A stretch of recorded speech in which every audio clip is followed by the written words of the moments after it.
Hi friends, ഇന്ന് നമ്മൾ discuss ചെയ്യാൻ പോകുന്നത് കേരള ലോ എൻട്രൻസിലെ ലീഗൽ ആപ്റ്റിറ്റ്യൂഡിൻ്റെ ഭാഗമായിട്ടുള്ള Indian polity and constitution. Indian polity and കോൺസ്റ്റിറ്റ്യൂഷനിലെ government of Indian act of 1935 ആണ്. Why government of Indian act of 1935 is important? Because ഇന്ന് നമ്മൾ കാണുന്ന ഫ്രീ ഇന്ത്യയിലെ കോൺസ്റ്റിറ്റ്യൂഷൻ്റെ ബേസിസ് ആയത് government of Indian act of 1935 ആണ്. Government of Indian Act of 1935 was a significant step towards establishing a completely responsible government in India. It was a lengthy document with 321 sections and 10 schedules. It not only acted as an interim constitution but also provided a basis for the constitution of Free India. As I told you, free ഇന്ത്യയിലെ കോൺസ്റ്റിറ്റ്യൂഷന് ഒരു basis ആയത് government of Indian act of 1935 ആണ്. Features of government of Indian act of 1935. Government of Indian act of 1935ൻ്റെ features വളരെ important ആണ്. All Indian federation, diarchy at the centre, provincial autonomy, bicameral legislature, federal court, extension of franchise, abolition of Indian Council, retention of communal electorate, Reserve Bank of India.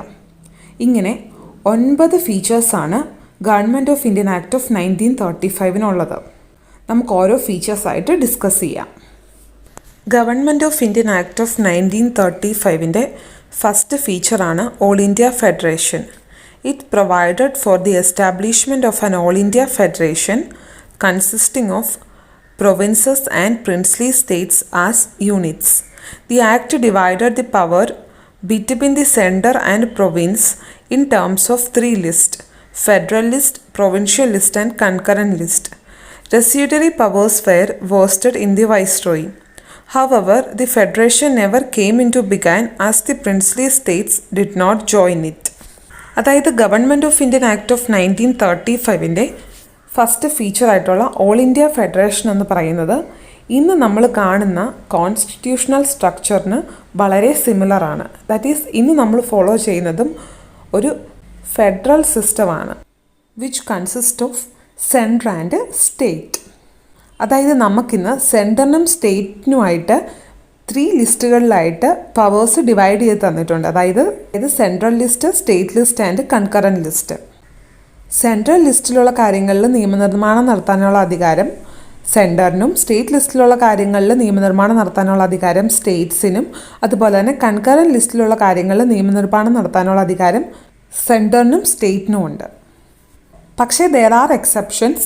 State ലിസ്റ്റിലുള്ള കാര്യങ്ങളിൽ നിയമനിർമ്മാണം നടത്താനുള്ള അധികാരം ചില കാര്യങ്ങളിൽ സെൻറ്ററിനുണ്ട്. അതുപോലെ തന്നെ കൺകറൻറ്റ് ലിസ്റ്റിലുള്ള കാര്യങ്ങളിൽ നിയമനിർമ്മാണം നടത്താനുള്ള അധികാരം സെൻറ്ററിനും ഉണ്ട്, സ്റ്റേറ്റിനും ഉണ്ട്. പക്ഷേ 2 പേരും നിയമനിർമ്മാണം നടത്തുവാണെങ്കിൽ ഒബ്വിയസ്ലി സെൻട്രൽ ലോ വിൽ പ്രിവീൽ. ഇതിനെയൊക്കെ പറ്റി നമ്മൾ വേറൊരു ക്ലാസ്സിൽ ഡീറ്റെയിൽ ആയിട്ട് ഡിസ്കസ് ചെയ്യുന്നതായിരിക്കും. ദാറ്റ് ഈസ് നമ്മൾ പറഞ്ഞതുപോലെ സെൻറ്ററിനും സ്റ്റേറ്റിനുമായിട്ട് 3 ലിസ്റ്റുകളിലായിട്ട് പവേഴ്സ് ഡിവൈഡ് ചെയ്തിരിക്കുന്നത് പോലെ തന്നെ ഇവിടെ ഫെഡറൽ ലിസ്റ്റും പ്രൊവിൻഷ്യൽ ലിസ്റ്റും കൺകറൻറ്റ് ലിസ്റ്റുമായിട്ട് പവേഴ്സ് ഡിവൈഡ് ചെയ്ത് കൊടുത്തിരിക്കുവാണ്. അതുപോലെ തന്നെ residuary powers are vested in the viceroy. പക്ഷേ ഇന്ന് നമുക്ക് residuary powers are vested in the central government. Government of Indian act of 1935ൻ്റെ സെക്കൻഡ് ഫീച്ചറാണ് diarchy at the centre. The act provided for diarchy at the centre and it divided the subjects under federal list into 2: reserved subject and transferred subject. This provision of the act did not came into operation at all. അതായത് government of Indian act of 1935ൻ്റെ second feature എന്ന് പറയുന്ന diarchy at centre. അതായത് federal ലിസ്റ്റിലുള്ള സബ്ജക്ട്സിനെ 2ആയിട്ട് divide ചെയ്തു: reserved subjects എന്നും ട്രാൻസ്ഫേർഡ് സബ്ജക്ട്സ് എന്നും. Government of Indian act of 1990 വഴിയാണ് ആദ്യമായിട്ട് ഇന്ത്യയിൽ ഡയാർക്കി ഇൻട്രൊഡ്യൂസ് ചെയ്യുന്നത്.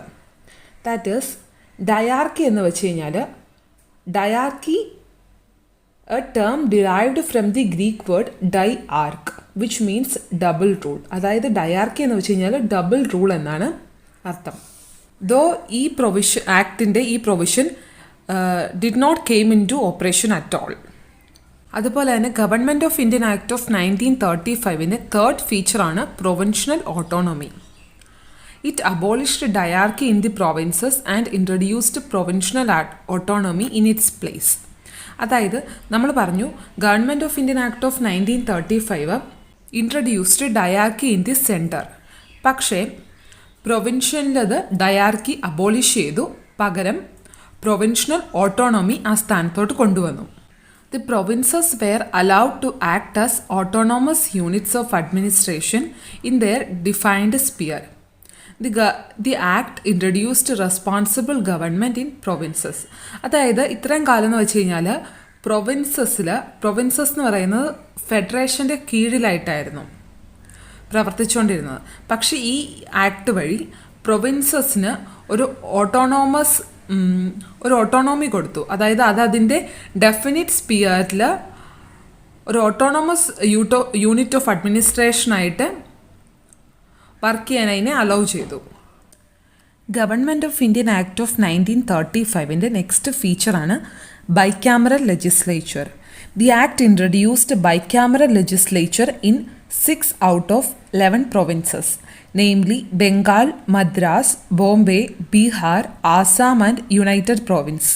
യുണൈറ്റഡ് പ്രോവിൻസ് എന്ന് പറയുന്നത് ഇന്നത്തെ ഉത്തർപ്രദേശ് അടങ്ങുന്ന പ്രദേശമാണ്. ദാറ്റ് ഈസ് ബൈക്യാമറൽ ലെജിസ്ലേച്ചർ എന്ന് പറഞ്ഞു കഴിഞ്ഞാൽ ഒരു ലോവർ ഹൗസും ഉണ്ടാകും, ഒരു അപ്പർ ഹൗസും ഉണ്ടാകും. ലോവർ ഹൗസ് എന്ന് വെച്ച് കഴിഞ്ഞാൽ ഫെഡറൽ അസംബ്ലി, അപ്പർ ഹൗസ് എന്ന് പറഞ്ഞു കഴിഞ്ഞാൽ കൗൺസിൽ ഓഫ് സ്റ്റേറ്റ്സ്. അതായത് ഇന്നത്തെ നമ്മുടെ പാർലമെൻ്ററി സിസ്റ്റത്തോട് വളരെ സിമിലറാണ്. അതായത് ഇന്നത്തെ നമ്മുടെ പാർലമെൻ്ററി സിസ്റ്റം എന്ന് പറയുന്നത് ഒരു ബൈക്യാമറൽ ലെജിസ്ലേച്ചറാണ്.